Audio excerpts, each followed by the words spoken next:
सभी साथियों को नमस्कार। आज के इस वीडियो में हम बात करेंगे रेलवे ग्रुप डी एग्जाम 2025 के लिए इंपॉर्टेंट क्वेश्चनों के बारे में।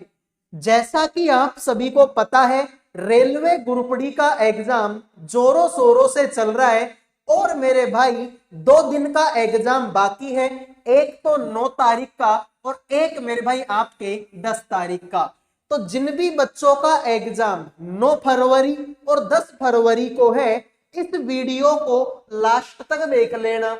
आपको समझ में आ जाएगा कि किस तरह के क्वेश्चन आप लोगों से पूछे जा सकते हैं। तो सभी स्टूडेंट वीडियो को लाइक कर दो, चैनल को सब्सक्राइब कर दो, साथ में मेरे भाई कमेंट में मुझे बता दो कि आप लोगों की एग्जाम कौन सी तारीख को है और कौन सी शिफ्ट में है। तो आइए शुरू करते हैं इस क्लास को बिना किसी देरी के। तुम्हारे सामने ये पहला सवाल है मेरे भाई। यहां पर एक शब्द दिया हुआ है GRACIOUSLY के बाएं छोर से अक्षरों की पुनरावृत्ति किए बिना दूसरे, चौथे, सातवें और 9वें अक्षर का प्रयोग करके 4 अक्षरों वाला एक अर्थपूर्ण शब्द बनाया जाता है। तो कौन सा अक्षर इस प्रकार बने शब्द के बाएं छोर से चौथा अक्षर होगा? सभी बच्चे बताएंगे इस सवाल का आंसर क्या होगा। देखो मेरे भाई, तुम्हारे सामने स्पेलिंग है। एक तो इसमें जी है, आर है, ए है, CIOUSLY।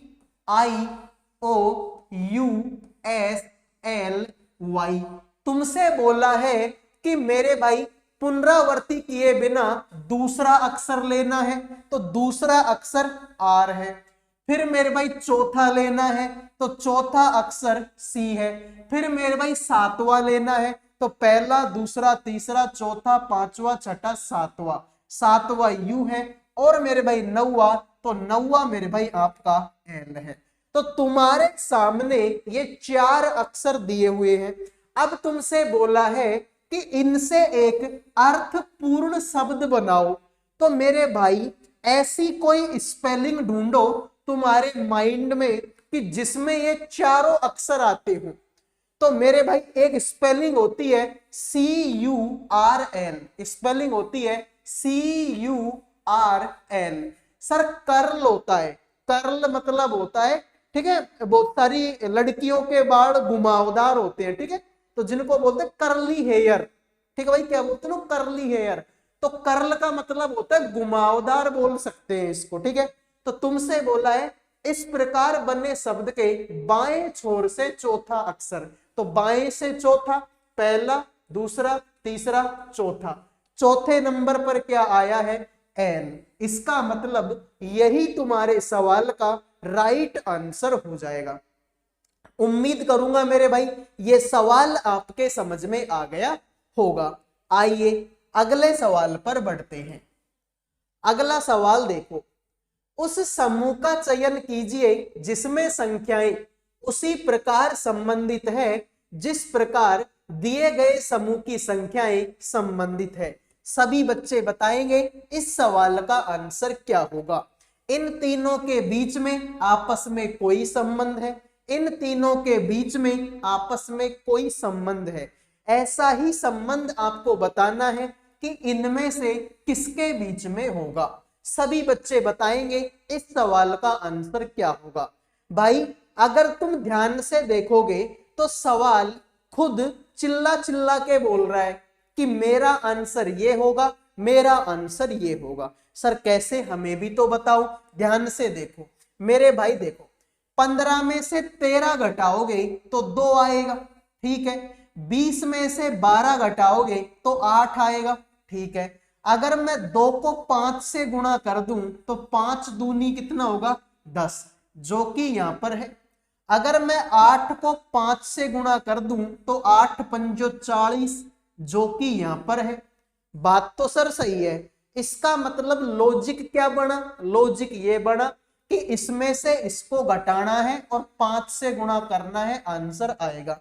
इसमें से इसको घटाना है और 5 से गुणा करना है, आंसर आ जाएगा। तो ऐसा लॉजिक देखो इसमें है, तुम ध्यान से देखो, 17 में से 8 को घटाएंगे तो 9 आएगा, और 9 को अगर 5 से गुणा करेंगे तो 9 पंजो 45 हो जाएगा।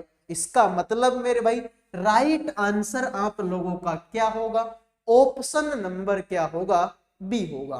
तो आइए अगले सवाल पर बढ़ते हैं। वीडियो में आगे बढ़ने से पहले जो भी student railway group D exam 2025 की तैयारी कर रहे हैं, जिन भी बच्चों का एग्जाम अभी तक नहीं हुआ, आने वाले दिनों में जिन भी बच्चों का एग्जाम है, उन सब के लिए करंट अफेयर का, जीके का, रीजनिंग का और मैथ सब्जेक्ट का पीडीएफ तैयार कर दिया केवल 100 रुपए में। 100 रुपए में करंट अफेयर भी मिलेगी, जीके भी मिलेगी, रीजनिंग भी मिलेगी और मैथ भी मिलेगी। इन चारों सब्जेक्टों का कंप्लीट पीडीएफ आपको 100 रुपए में मिलेगा। अगर कोई बच्चा ध्यान से मन लगाकर इस पीडीएफ को पढ़ लेता है तो उसका सिलेक्शन पक्का है, क्योंकि मेरे भाई पीडीएफ में जैसे क्वेश्चन है वैसे ही क्वेश्चन आप लोगों से एग्जाम में पूछे जा रहे हैं। तो मात्र 100 रुपए का पीडीएफ है। जिन भी बच्चों को चाहिए इन नंबरों पे व्हाट्सएप मैसेज कर देना, 100 रुपए में आपको चारों सब्जेक्टों का पीडीएफ मिल जाएगा। तो जिनको चाहिए मैसेज कर देना। आइए अगले सवाल पर बढ़ते हैं। संख्याओं के असंगत समूह का क्या करना है मेरे भाई, चयन करना है। तुम्हारे सामने 4 ऑप्शन है और इन चारों ऑप्शनों में से 3 ऑप्शन तो एक जैसे हैं, एक थोड़ा सा अलग है। उस अलग ऑप्शन की आपको क्या करनी है, पहचान करनी है। सभी बच्चे बताएंगे मेरे भाई इस सवाल का आंसर क्या होगा। तो देखो यहां पर मेरे भाई 1683 और यहां पर 1475, तो इन दोनों को घटा दूं, क्योंकि मेरे भाई देखो 1600 और 1400 लगभग 200 के आसपास में है।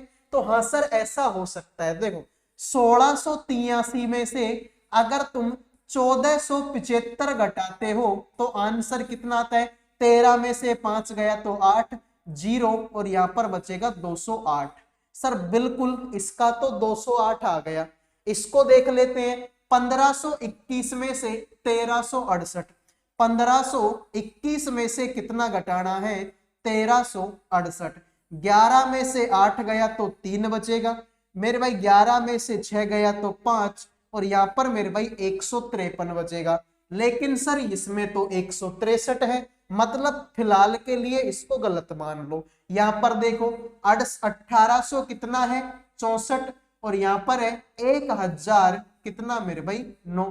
इसको घटाएंगे तो 14 में से 9 गया तो मेरे भाई 5, यानी कि 855 आएगा, जो कि यहां पर है, मतलब ये बात भी सही है। इसको तुम देखोगे तो 1916 और वहां पर कितना है 1400 मेरे भाई कितना है 56। तो इसको घटाएंगे 0, 11 में से 5 गया तो मेरे भाई 6 और यहाँ पर 18 में से इस बने 460। यानी कि मेरे भाई तुमने एक चीज देखी, इसमें 208 था, बिल्कुल 208 है।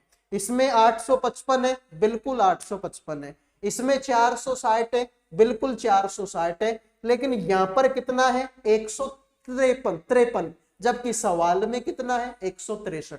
तो ये नालायक है भाई। जिन्होंने भी आंसर दे दिया उनका सही हो गया, बाकी सभी का ये सवाल गलत है। आइए अगले सवाल पर बढ़ते हैं।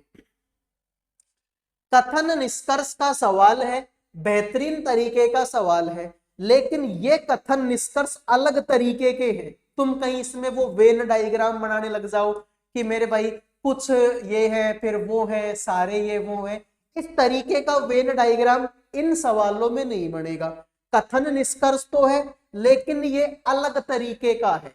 देखो भाई कथन में बोला गया attention deficit hyper activity disorder, एक बीमारी का नाम है, बीमारी का नाम है attention deficit hyper activity disorder, जिसको शॉर्ट में बोलते हैं ADHD से पीड़ित प्रत्येक व्यक्ति अपने नाखून काटता है। तरुण अपना नाखून काटता रहता है। ठीक है, तो निष्कर्ष में बोला तरुण ADHD से पीड़ित है क्या? मेरे भाई तरुण नाखून काटता है, और यहां पर बोला है कि नाखून काटते हैं मेरे भाई कौन से आदमी? जिनको ये बीमारी होती है, यानी जिनको ये बीमारी होती है प्रत्येक व्यक्ति अपने नाखून काटता है। तरुण अपना नाखून काटता रहता है। तो मेरे भाई क्या तरुण को ये बीमारी है क्या? तो मेरे भाई नाखून तो मैं भी काटता हूं, क्या मेरे को ये बीमारी है? नाखून तो तुम भी काटते हो, क्या तुमको भी ये बीमारी है क्या? तो सेम काम यहां पर है कि तरुण नाखून काटता रहता है। अरे तरुण नाखून काटता रहता है, इसका मतलब जरूरी थोड़ी है कि इसको ये बीमारी हो। नाखून तो अच्छा भला आदमी भी काटता है भाई। इसका मतलब मेरे भाई सर ये गलत है। दूसरा है केवल नाखून काटने वाले व्यक्ति ही ADHD से पीड़ित होते हैं। ये कहा लिखा है भाई कि नाखून काटने वाले आदमी को ये बीमारी होगी? इसमें बोला है कि जिनको ये बीमारी होती है ना वो नाखून काटते रहते हैं। अब जो नाखून काटता है उसको ये बीमारी है, जरूरी तो नहीं। वही बात है भाई, तुम भी नाखून काटते हो, मैं भी काटता हूं, हमको तो नहीं है ये बीमारी। इसका मतलब सर ये भी क्या है? गलत है। तो न तो निष्कर्ष 1 और न ही निष्कर्ष 2 कोई सा भी अनुसरण नहीं करता। आइए मेरे भाई अगले सवाल पर बढ़ते हैं। एक निश्चित कोड भाषा में, ठीक है मेरे भाई, पेंटागन को इस तरीके से लिखा जाता है, स्कॉलर्स को इस तरीके से लिखा जाता है। तो समान भाषा में, ठीक है, गुरुम्पाइलर, ठीक है, सॉरी गुरुम्पायर को ऐसा है मेरे भाई, इसको बताओ कैसे लिखा जाएगा। तो ध्यान से देखो मेरे भाई, तुमको समझ में आ जाएगा कि सवाल बड़ा सिंपल है। सर सिंपल कैसे, हमें भी बताओ। देखो स्पेलिंग है तुम्हारे सामने पेंटागन, PENTAGON, और इसको लिखा क्या है मेरे भाई? इसको लिखा AEGNNOPT। तो अगर तुम ध्यान से देख रहे हो तो तुमको समझ में आ रहा होगा कि मेरे भाई पहले A है, ठीक है मेरे भाई, फिर E है, फिर G है, फिर NNOPT, यानी कि ये बढ़ते क्रम में। अगर तुम ABCD बोलना स्टार्ट करोगे तो सबसे पहले A आएगा, फिर B आएगा, लेकिन B तो इसमें है ही नहीं, फिर C आएगा, लेकिन C भी इसमें नहीं है, फिर D आएगा, D भी इसमें नहीं है, D के बाद में E आएगा, तो E तो इसमें है तो E लिख दिया, E के बाद में F आएगा, वो भी इसमें नहीं है, F के बाद में G आएगा जो कि ये रहा, इसमें है, G के बाद में H आएगा, इसमें नहीं है, IJKLM ऐसा इसमें कुछ नहीं, N है तो N लिख दिया, एक बार और N है तो एक बार और लिख दिया। यानी कि मेरे भाई इनको ABCD के बढ़ते क्रम में लिखा है, तो तुम भी इनको बढ़ते क्रम में लिख दो। सर इसमें A नहीं है, देखो सब में शुरू में E है तो E तो आएगा ही आएगा, E के बाद में F G है तो G लिख दो, EFGHI है तो I लिख दो, JKLM है तो M लिख दो, NOP P है P लिख दो, P के बाद में QR है तो R लिख दो, R 2 बार है तो 2 बार R लिख दो, R के बाद में STU है तो U लिख दो। तो मेरे भाई ये स्पेलिंग कहां पर है? सर ये स्पेलिंग तो इसमें। तो जिन्होंने डी आंसर दे दिया है उनका सही हो गया, बाकी सभी का ये सवाल गलत हो चुका है। सभी बच्चों से रिक्वेस्ट है कि मेरे भाई वीडियो को लाइक कर दो, चैनल को सब्सक्राइब कर दो। लाइक सब्सक्राइब करने का कोई पैसा नहीं लगता, प्लीज भाई कर दीजिए। अगले सवाल पर बढ़ते हैं। देखो उस विकल्प का चयन करें जो तीसरी, एक सेकंड बैठे, तीसरी संख्या से उसी प्रकार संबंधित है जिस प्रकार दूसरी संख्या पहली संख्या से और छठी संख्या पांचवी संख्या से संबंधित है। हेलो, हाँ भाई व्हाट्सएप पे मैसेज कर दो, मैं क्लास ले रहा हूं, ठीक है? ठीक है, तो बताओ मेरे भाई इस सवाल का आंसर आप लोगों का क्या होगा? तो ध्यान से देखो मेरे भाई, 38 का संबंध किसके साथ में है? 1520 के साथ में है, और 42 का संबंध 1848 के साथ में है। अब मेरे भाई तुमको पता है कि 38 का स्क्वायर 38 का स्क्वायर लगभग इसके काफी करीब होता है। तो 38 का स्क्वायर कितना होता है, पहले तो मुझे ये बताओ सर 38 का स्क्वायर कितना होता है। देखो 8 अंटी का 64 होता है, तो 6 बचेगा। 8 तिया 24, 24 दूना 48, 48 और 6 मेरे भाई 48 और 6 कितना होता है, 54 होता है। तो 54 का 5, 3 तिया 9 और 5 का 14, यानी कि 1444 होता है। लेकिन मुझे तो 1520 लाना है, तो 1444 में कितना जोड़ू कि 1520 आ जाए। तो 54 और 20 मेरे भाई कितना होता है, ठीक है। इसमें मेरे भाई आपका कितना बचेगा, 56 और 20 का 76 बचेगा। तो 76 जोड़ने के बाद में ये कितना हो जाएगा, 1520 हो जाएगा। ठीक है यार। इसी तरीके से 42 का स्क्वायर कितना होता है सर, 2 का स्क्वायर 4 होता है। 4 दूनी 8, 8 दूनी 16, असल के 1 मेरे भाई यहाँ पर हम देखें 4 16 और 1 1764 होता है। अब 1764 में कितना जोड़ू कि 1848 हो जाए। तो मेरे भाई 36 और 48 कितना होता है, 48 में 6 जोड़ेंगे तो मेरे भाई आपका 54 होगा, और इसमें मेरे भाई आप जोड़ेंगे तो 84 होगा। तो इसमें आपको 84 जोड़ना पड़ेगा, 1848 हो जाएगा। तो कुछ समझ में आया? हाँ सर देखो, पहले 38 का स्क्वायर किया, 42 का स्क्वायर किया, तो 16 का भी स्क्वायर कर दो। सर 16 का स्क्वायर 256 होता है, ठीक है। फिर 38 दूना 76 होता है, 42 दूना 84 होता है, तो 16 दूना 32 होता है। जोड़ेंगे तो मेरे भाई 8 8 2 288 आंसर आएगा। जिन्होंने सी आंसर दे दिया उनका सही है, बाकी सभी का ये सवाल गलत हो चुका है। तो स्क्वायर कर दो और दुगुना कर दो, आंसर आएगा। स्क्वायर करो दुगुना करो, आंसर आएगा। यही मेरे भाई तुम्हारे सवाल का राइट आंसर है। आइए अगले सवाल पर बढ़ते हैं। देखो, उस समूह का चयन कीजिए जिसमें संख्याएं उसी प्रकार संबंधित है जिस प्रकार निम्नलिखित समूह की संख्याएं संबंधित है। यानी कि मेरे भाई वही बात है, इनके बीच में आपस में कोई संबंध है, इनके बीच में आपस में कोई संबंध है। ऐसा ही संबंध आपको बताना है इनमें से किसके बीच में होगा। अब ये तो मेरे भाई क्लियर नजर आ रहा है, ठीक है भाई, ये तो क्लियर नजर आ रहा है कि सवाल का आंसर क्या होगा। देखो 45 को अगर मैं 6 से गुणा कर दूं, 45 को 6 से गुणा कर दूं तो 270 आता है, और 270 में अगर मैं 56 जोड़ दूं तो मेरे भाई 326 आंसर आता है। सेम देखो यहाँ पर 26 को 6 से गुणा कर दूं तो 156 आएगा, और 156 में अगर मैं 56 और जोड़ दूं तो 212 आएगा। यानी कि गुणा 6 कर दो और 56 जोड़ दो, तो 36 गुणा 6 करेंगे तो 216 आता है, और 216 में अगर मैं 56 जोड़ दूं तो 56 और 6 62, 62 और 10 72। यानी कि मेरे भाई ऐसा लॉजिक सिर्फ और सिर्फ इसमें लग रहा है। तो जिन्होंने आंसर बी दे दिया उनके मजे, बाकी सभी गलत। भाई देखो 14 पंजो 70, सर ये तो 5 गुणा है। 9 छिका 54, लास्ट में 4 आना चाहिए, तो ये गलत है, और इस तरीके से ये भी गलत हो जाए। तो बी आंसर देने वालों के मजे, बाकी सभी का गलत। आओ मेरे भाई अगले सवाल पर बढ़ते हैं।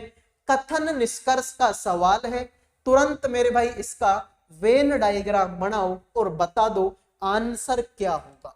तो देखते हैं आप में से कितने बच्चे इस सवाल का आंसर करेंगे। फटाफट कमेंट करो मेरे भाई।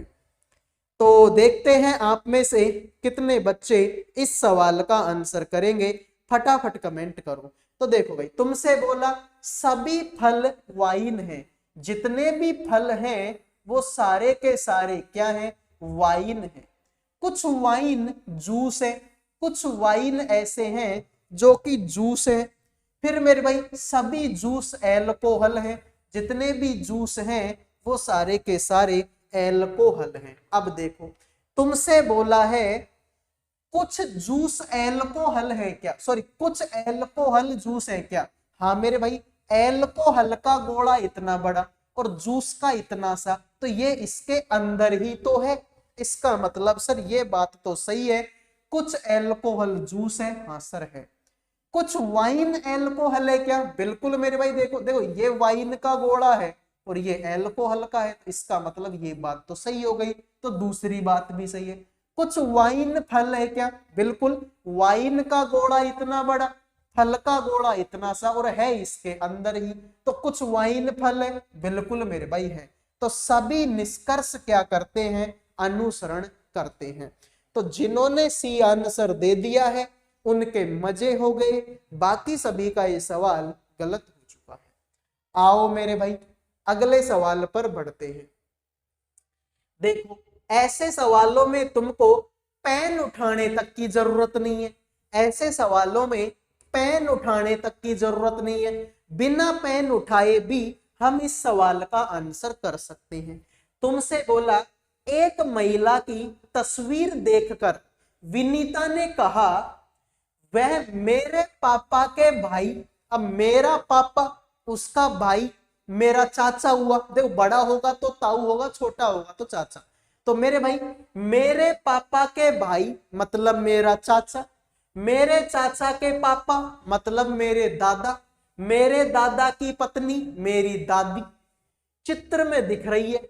तो मेरे भाई चित्र में दिख मतलब मेरी दादी दिख रही है। तो दादी कौन होती है? सर पापा की मम्मी होती है। लो हो गया सवाल। जरूरत पड़ी इस पेन की? नहीं पड़ी। भाई तुमसे बोला मेरे पापा के भाई, मेरे पापा के भाई मतलब मेरे चाचा, मेरे चाचा के पापा मेरे दादा, मेरे दादा की पत्नी मेरी दादी। ठीक है, चित्र में दिख रही है। महिला विनीता से किस प्रकार संबंधित है? तो महिला उसकी क्या लगे? दादी लगेगी। अब दादी तो ऑप्शन में है नहीं, लेकिन पापा की मम्मी तो है, तो यही आंसर तुम्हारा हो जाएगा। आइए अगले सवाल पर बढ़ते हैं। यदि निम्नलिखित में से प्रत्येक संख्या के मध्य अंक में से 3 घटा दिया जाता है, फिर अंकों की स्थिति को व्युत्क्रमित कर दिया जाता है, तो निम्न में से मध्य संख्या का पहला अंक कौन सा होगा? तो बीच की संख्या का पहला अंक पूछा है, तो मुझे सबसे क्या मतलब है, मुझे ये बताओ।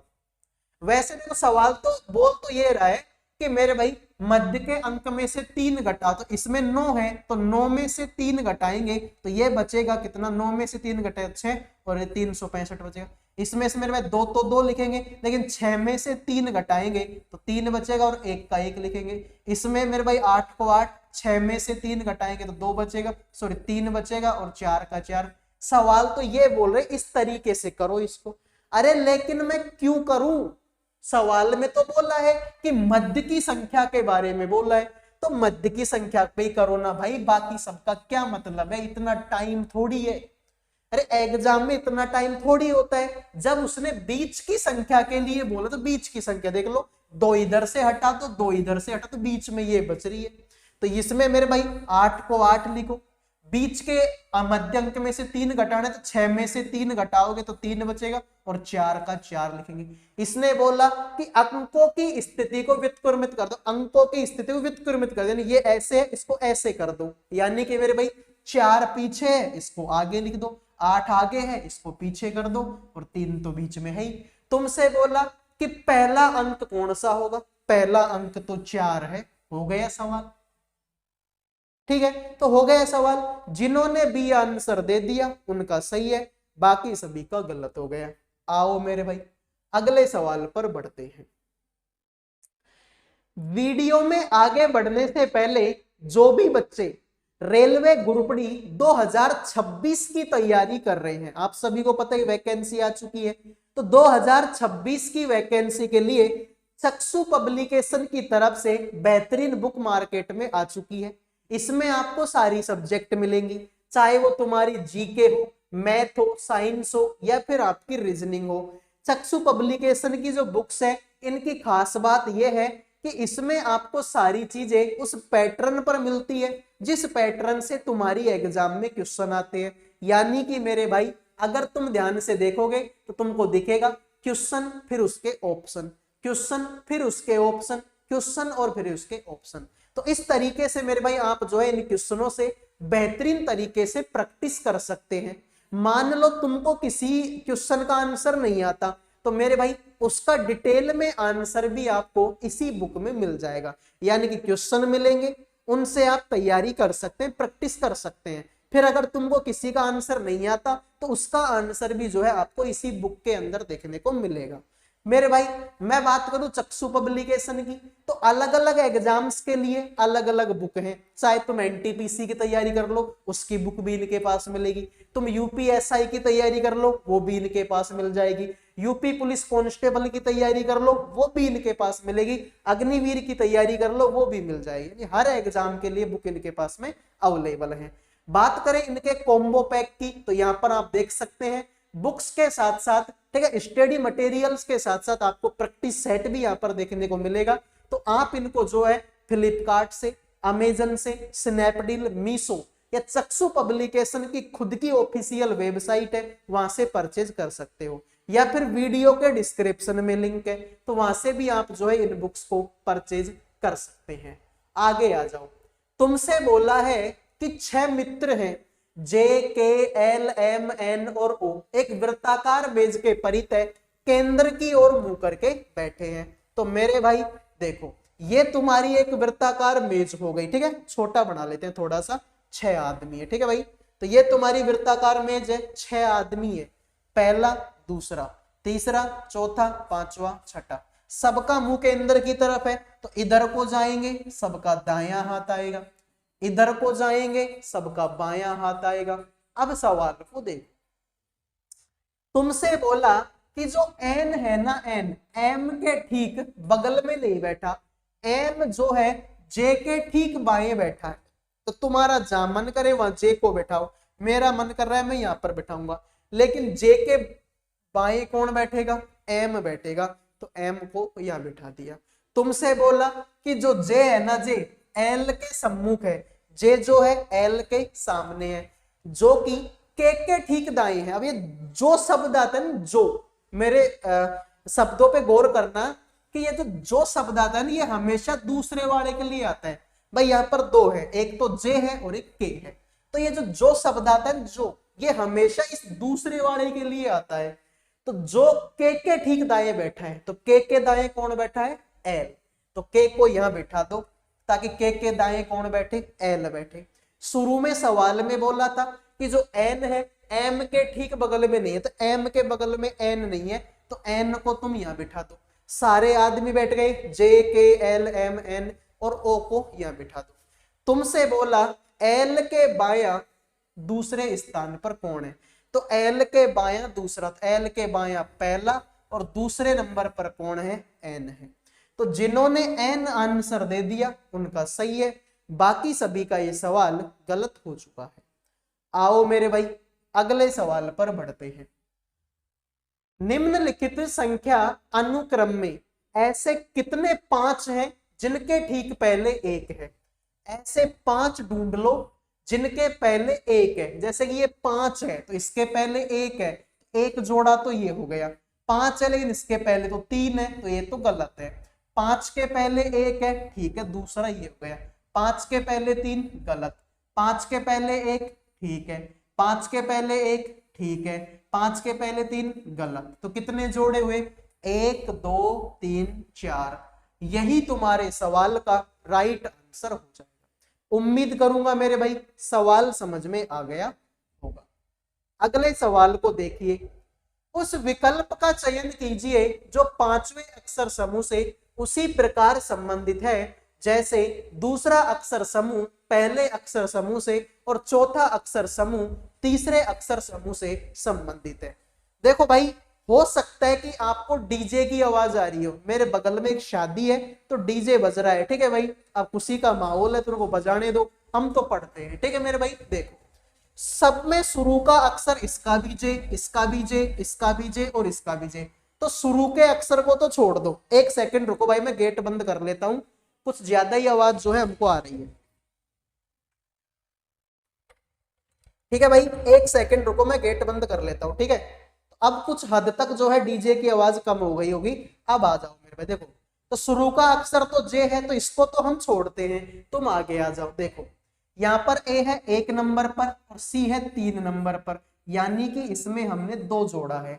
ए है 1 नंबर पर, सी है 3 पर, इसमें हमने 2 जोड़ा है। यहाँ पर यू है 21 नंबर पर, 21 में 2 जोड़ेंगे तो 23 होगा, और 23 नंबर पर डब्लू आता है। अब डब्लू आएगा मतलब इसमें तो वी है, तो ये तो गलत हो गया। अब आगे का अक्षर देख लो, इसमें भी ओ, इसमें भी ओ और इसमें भी ओ, तो अगले को छोड़ दो, उससे अगला देख लो।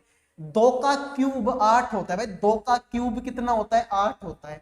उसी तरीके से 5 का क्यूब कितना होता है? 125 होता है। और उसी तरीके से इस 8 का क्यूब कितना होता है? 512 होता है, और 512 इसी ऑप्शन में है। तो जिन्होंने सी आंसर दे दिया उनका सही है, बाकी सभी का ये सवाल गलत हो चुका है। आओ मेरे भाई अगले सवाल पर बढ़ते हैं। उस विकल्प आकृति का चयन कीजिए जिसमें दी गई आकृति उसके भाग के रूप में अंतर्निहित है, घूर्णन की अनुमति नहीं है। मेरे भाई सभी बच्चे बताएंगे कि ये जो डायग्राम है ना, ये इस तरीके का, ये डायग्राम बता दो आपको किस में दिखाई दे रहा है। तो सर इस डायग्राम की तो बात हो रही है ना, ये जो डायग्राम है ये कहां पर तुमको दिखाई दे रहा है? तो हम बोलेंगे मेरे भाई कि एक ऐसा है, ठीक है, उसके बाद में एक डंडा नीचे आ रहा है, ठीक है, उसके बाद में एक और डंडा आ रहा है, ठीक है। तो मेरे भाई ऐसा देखो इसमें है, आप इसको देख लो भाई, ठीक है। आप चाहो देखो इसको देख लो, मान लो इस तरीके से ही इसको देख सकते हैं, ठीक है। इसके नीचे इस तरीके से आ रहा है, इसके नीचे इसको हम आधा इस तरीके से बना सकते हैं, ठीक है मेरे भाई। तो ऐसा डायग्राम हमको इसी में दिखाई दे रहा है, ठीक है मेरे भाई। देखो भाई ये पूरा गोला है, देखो ये पूरा गोला है, तो हमको तो आधा चाहिए, तो आधा ले लेते हैं। इसको देख लो मेरे भाई, ये पूरा हो जाएगा, इसको देख लेंगे तो ये मेरे भाई तुम्हारा त्रिभुज हो जाएगा। तो ऐसा डायग्राम देखो इसमें भी है, लेकिन इसमें मेरे भाई यहाँ पर अर्धगोला नहीं बन रहा, ठीक है, इसमें अर्धगोला नहीं बन रहा, जबकि इसमें तो लाइन के साथ में ही टच है। तो लाइन के साथ में टच तो मेरे भाई इसी में है, ठीक है भाई। तो जिन्होंने सी आंसर दे दिया उनका सही है, बाकी सभी का गलत हो गया। तो ये थी आज की क्लास। उम्मीद करूंगा आपको ये क्लास पसंद आई होगी। पसंद आई है तो वीडियो को लाइक कर दो, चैनल को सब्सक्राइब कर दो। अगले वीडियो में मिलेंगे। जय हिंद, जय भारत।